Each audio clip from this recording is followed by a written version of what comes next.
এখন শুনবেন স্থানীয় সংবাদ।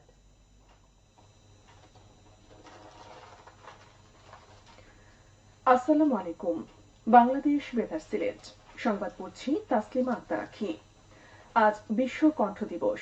কণ্ঠ ও কণ্ঠনালীর সমস্যা এবং কণ্ঠকে সুস্থ রাখার উপায় সম্পর্কে জনসচেতনতা তৈরি দিবসটির মূল লক্ষ্য। বিশ্বের অন্যান্য দেশের মতো বাংলাদেশেও আজ পালিত হচ্ছে।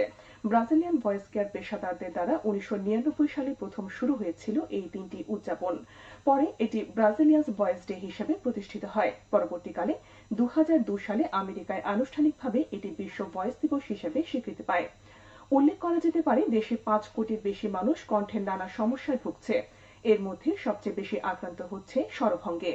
এছাড়া দেশের ক্যান্সার আক্রান্তদের প্রায় 30% নাক, কান ও গলার ক্যান্সারে আক্রান্ত। তাদের 1/3 শুধু গলার ক্যান্সারে ভুগছেন। সিলেট বিভাগের একটি সহ দেশের 10টি অর্থনৈতিক অঞ্চল বাতিলের সিদ্ধান্ত নিয়েছে সরকার। ঢাকায় ফরেন সার্ভিস একাডেমিতে এক সংবাদ সম্মেলনে বাংলাদেশ বিনিয়োগ উন্নয়ন কর্তৃপক্ষ বা বিডার গভর্নিং বডির নির্বাহী চেয়ারম্যান চৌধুরী আশিক মাহমুদ বিন হারুন এই তথ্য জানান। এর মধ্যে সিলেট বিভাগের একটি ইকোনমিক জোন রয়েছে। এটি হচ্ছে সুনামগঞ্জের ছাতক ইকোনমিক জোন। বেসরকারি বিনিয়োগে এই প্রকল্পটি বাস্তবায়ন হওয়ার কথা ছিল।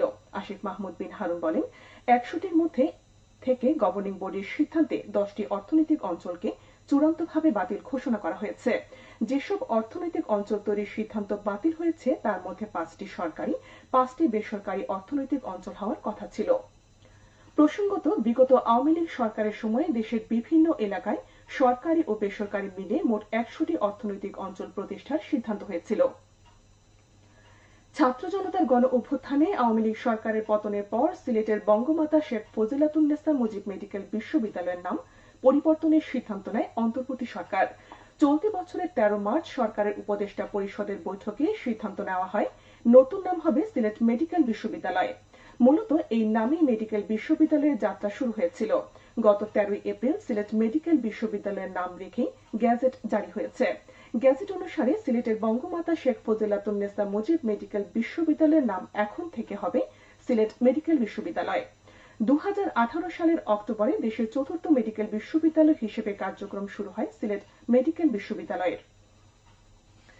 সিলেট ওসমানী আন্তর্জাতিক বিমানবন্দর থেকে 27 এপ্রিল শুরু হচ্ছে কার্গো ফ্লাইট। এজন্য বিমানবন্দরের নিরাপত্তা ব্যবস্থা উন্নত সহ সব ধরনের প্রস্তুতি নেওয়া হয়েছে। এ তথ্য নিশ্চিত করেছেন বেসামরিক বিমান চলাচল কর্তৃপক্ষের chairman air vice marshal Mohammad Manzur Kabir Bhuiyan. জানা গেছে এই উদ্যোগ এমন সময় এলো যখন ভারত তার ভূখণ্ড ব্যবহার করে ট্রান্সশিপমেন্ট সুবিধা বাতিল করেছে। ভারতের এই নির্দেশনা স্থগিতের চেষ্টা বা পাল্টা কোনো ব্যবস্থা না নেওয়ার কথা বলেছে অন্তর্বর্তী সরকার। এরই অংশ হিসেবে সিলেট ও চট্টগ্রাম বিমানবন্দর থেকে পণ্য রপ্তানির উদ্যোগ নেওয়া হচ্ছে বলে সংশ্লিষ্ট সূত্র জানিয়েছে। পর্যায়ক্রমে চট্টগ্রাম বিমানবন্দর থেকেও কার্গো ফ্লাইট পরিচালনা করা হবে। বেবিচক কর্মকর্তারা জানান, সিলেট ও চট্টগ্রাম বিমানবন্দর ক্যাটাগরি 1-এ উন্নীত হয়েছে। সাম্প্রতিককালে আন্তর্জাতিক সিভিল এভিয়েশন কর্তৃপক্ষের একটি প্রতিনিধি দল পরিদর্শন করে এ ঘোষণা দেয়। এই দুটি বিমানবন্দর দিয়ে কার্গো ফ্লাইট চালু হলে একদিকে ভোগান্তি কমবে, অন্যদিকে বাড়তি অর্থ খরচের হাত থেকে রক্ষা পাবেন ব্যবসায়ীরা। পাশাপাশি পণ্য দ্রুত আমদানিকারক দেশে পৌঁছানো যাবে। মৌলভীবাজার সদর উপজেলার শহর বন্দর থেকে গোপলা বাজার পর্যন্ত 13 কিলোমিটার সড়কের সংস্কার কাজ শেষ হয়েছে। এতে ব্যয় হয়েছে প্রায় 8.5 কোটি টাকা। প্রকল্পের আওতায় একটি ব্রিজ, 4টি কালভার্ট নির্মাণ, মাটি ভরাট, রাস্তা প্রশস্তকরণ, আরসিসি ঢালাই ও পিচ সহ আনুষঙ্গিক কাজ অন্তর্ভুক্ত ছিল। প্রকল্পটি বাস্তবায়িত হয় মোটরযান সহ 10টি সহস্রাধিক এলাকার বাসীর যাতায়াত সুবিধা ও ব্যবসা বাণিজ্যের প্রসারেও সুযোগ সৃষ্টি হয়েছে।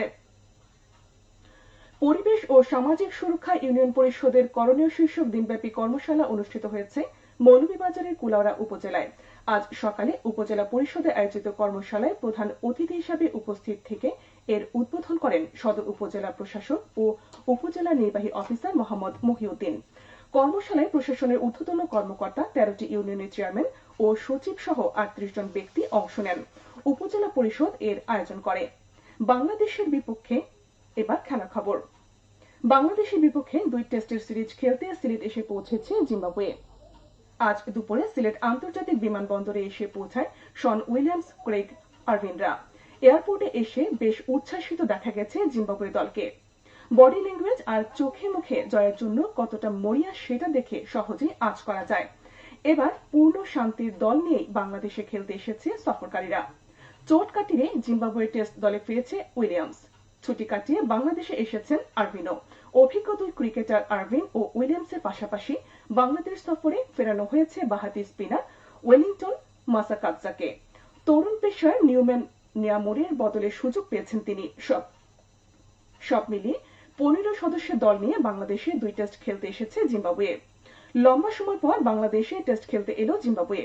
সবশেষ 2020 সালে বাংলাদেশে টেস্ট খেলেছিল তারা, যদিও সেবার ইনিংস ও 106 রানে হেরেছিল সফরকারীরা। আগামী 20 এপ্রিল থেকে সিলেটে হবে প্রথম টেস্ট। সিরিজের দ্বিতীয় ও শেষ টেস্ট হবে চট্টগ্রামে 28 এপ্রিল থেকে। সবশেষ আবহাওয়া। রাত 1টা পর্যন্ত পূর্বাভাসে বলা হয়েছে সিলেট সহ পার্শ্ববর্তী এলাকায় পশ্চিম উত্তর পশ্চিম দিক থেকে অস্থায়ীভাবে ঘন্টায় সর্বোচ্চ 60 কিলোমিটার বেগে দমকা থেকে ঝোড়ো হাওয়া বয়ে যেতে পারে। সেই সঙ্গে হতে পারে বৃষ্টি অথবা বজ্রসহ বৃষ্টিপাত। এসব এলাকার নদীবন্দর সমূহকে 1 নম্বর সতর্কতা সংকেত দেখিয়ে যেতে বলা হয়েছে। আজ সিলেটে সূর্যোদয় হয়েছে ভোর 5:30 এবং সূর্য অস্ত যাবে সন্ধ্যে 6:15। সংবাদ শেষ হলো। আমাদের পরবর্তী স্থানীয় সংবাদ প্রচারিত হবে সন্ধ্যে 7টায়। বাংলাদেশ বেতার সিলেট। যারা